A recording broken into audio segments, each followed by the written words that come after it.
Good morning. How are you guys doing? Oh my gosh.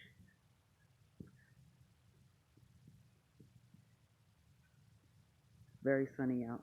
Kind of chilly, but not too chilly. Kind of perfect weather. I wanna I wanna talk to my brothers, of course. I'm always talking to my brothers. I guess I communicate much better with men, our men,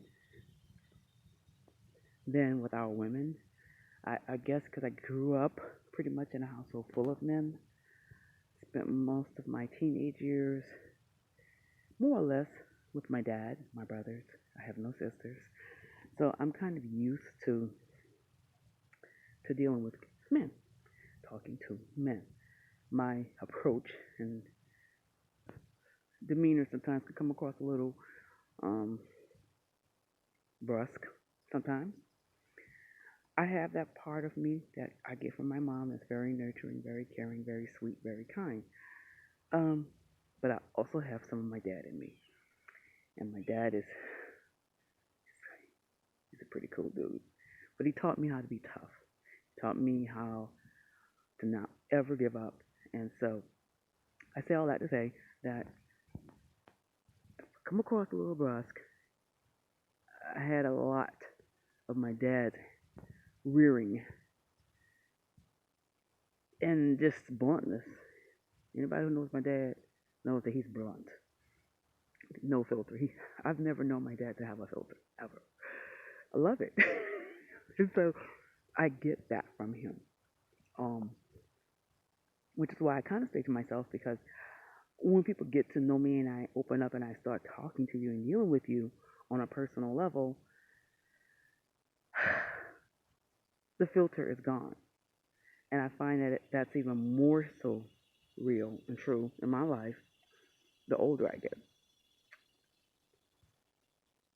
I'm not crazy. But I say all that to say I want to talk to my brothers.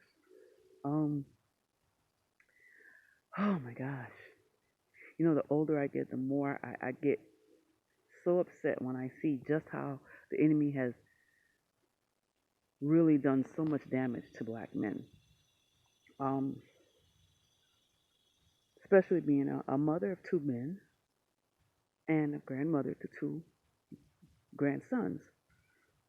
It infuriates me how the system, all the way back from slavery, I know a lot of people say, oh, you're always talking about slavery. You people need to get over it. Yada, yada, yada, yada, yada. You're always going back to slavery. Well, we go back to slavery because that's where it all began. And you keep bringing up slavery. It's just in different forms. It's not called slavery anymore. It's called prison. Slavery is not called slavery anymore. It's called the school to prison pipeline. Slavery is not called slavery anymore. It's called the criminal justice system. Slavery is not called slavery anymore. It's called you planting drugs in our communities and then labeling it the war on drugs when you planted the weapons. I won't get into all of that though. But anyway, yeah. So it just angers me when I see just how much the systems, it's plural, systems with an S on the end, you put in place has served to imprison and keep in bondage our young men and our men, period. It infuriates me. And oh, one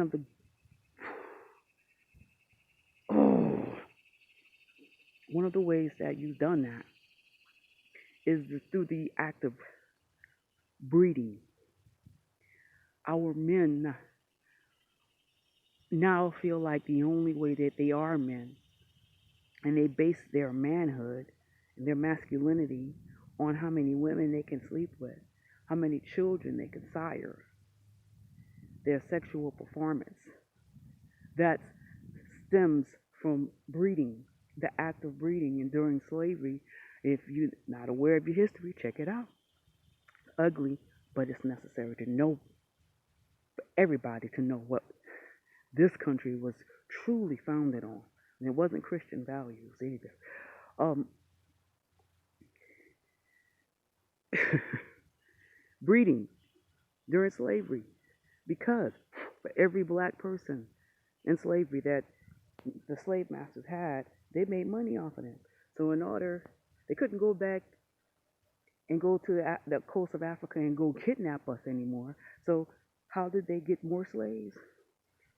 Through making slaves breed with one another, whether they were related or not. Mothers were forced to breed with sons. Fathers were forced to breed with daughters.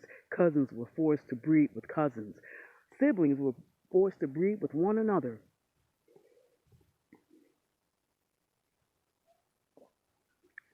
Seed of pedophilia and molestation was implanted during slavery in the black community. Anywho, so then it doesn't matter. You know what that seed planted in the black man's mind? Once he ejaculated into the female, whether it was his daughter, whether it was his mother, whether it was his cousin, his sibling, whether it was his grandmother. You know what? And then whatever came out of that woman, whatever seed he planted in that woman, his child, his seed, you took that seed and you sold it off to slavery. So you implanted the pre-programming into the black family that you can go ahead and have as much sex as you want. You can have as many babies as you want. The dad is not going to be able to take care of him anyway. And y'all did it so much. You did it so much.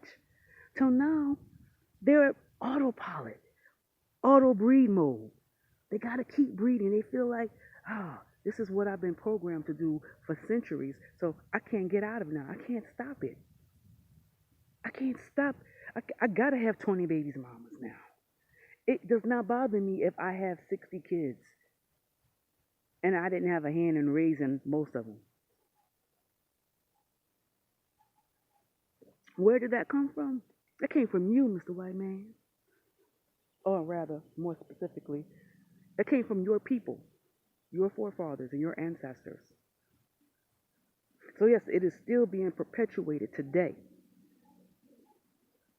You don't want the black man in the home, so that's why you got prison. That's why you brought drugs into our community. That's why you had the police out here killing our young men. That's more slavery. But there's no systemic racism. Get over it. You're just playing the race card. You're race baiting. No. The very systems that you keep voting in place, the very systems that you keep funding, is modern day slavery and known as systemic racism. And it angers me. It angers me because now we got a whole bunch of brothers who don't know what it is to be men. They have been emasculated, but they can still breed. What's the use of being able to have a child if you can't father the child?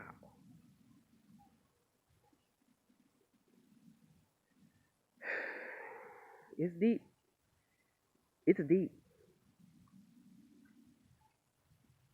So I don't even get mad with the brothers no more who are like they are. They've been pre-programmed to be that way from slavery. They don't know anything else. Their fathers was like that. Their grandfathers was like that. The great-great-grandfathers were like that. And so, yeah, I want to be like my daddy. And if my daddy had 20 baby mamas and 60 kids, then I'm going to do it too.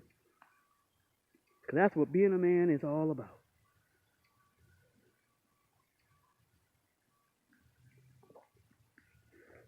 If you just so hard up and you can't stop having sex, the very idea of you going to Planned Parenthood and having a sliding scale fee-based vasectomy, it scares the living heck out of you. Why? Because you can't breed. Even though you don't have any money to take care of those kids. It doesn't appall you, the very idea and notion of having children and not being able to take care of them. Why? Because you have been pre-programmed. You have been pre-programmed to exist. Just like that. And some of you are okay with that. Some of you are no longer bothered by it. It doesn't bother you. It doesn't get to you.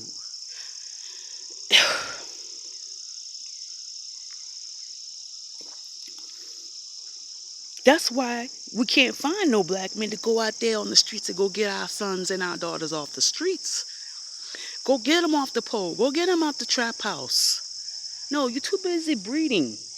Because you feel like, oh, they too old, they too far gone, I can't reach them, so I'm going to just start a whole new family. The craziest, dumbest thing I've ever heard in life. And neglect the ones that you already have here. It's a curse. It is a curse on the black community. We need to break that curse, people. We need to break that curse. That means stop having sex. Just stop.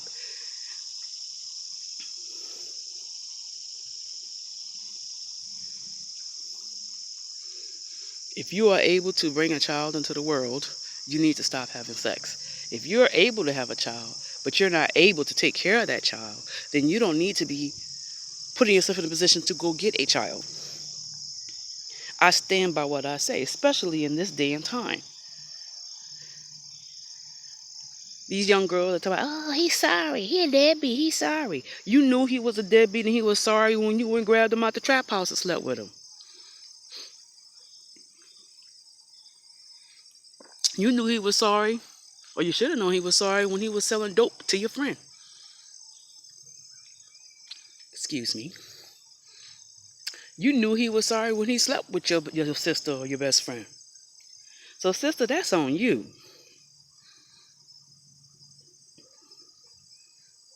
Look, we got to stop. Yeah, they got these systems in place, but we got to start acting and living our lives in a way where their systems don't work on us. We have to start being wise. Don't be 50, 51 years old and be like, oh, I get it now. I'm telling you now. Listen to what I'm trying to tell you. Put yourself in a position where their systems won't affect you. One of the dastardly ways that they get us in the system is by us procreating on their soil. That's what I said. I said it and I ain't taking it back. On their soil. Because this is their stuff. They could treat us any old kind of way. You know how when you're in somebody else's house, they could treat you any old kind of way. That's what it's like here on American soil. They could treat us any old kind of way. It ain't right. But what are we seeing all around us almost every day? What are they doing?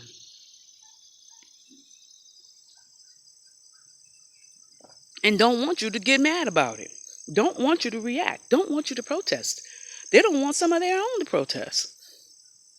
They're killing their own. They're gassing their own. And it's like, what? Y'all crazy. And y'all want to stay here. Boy, y'all.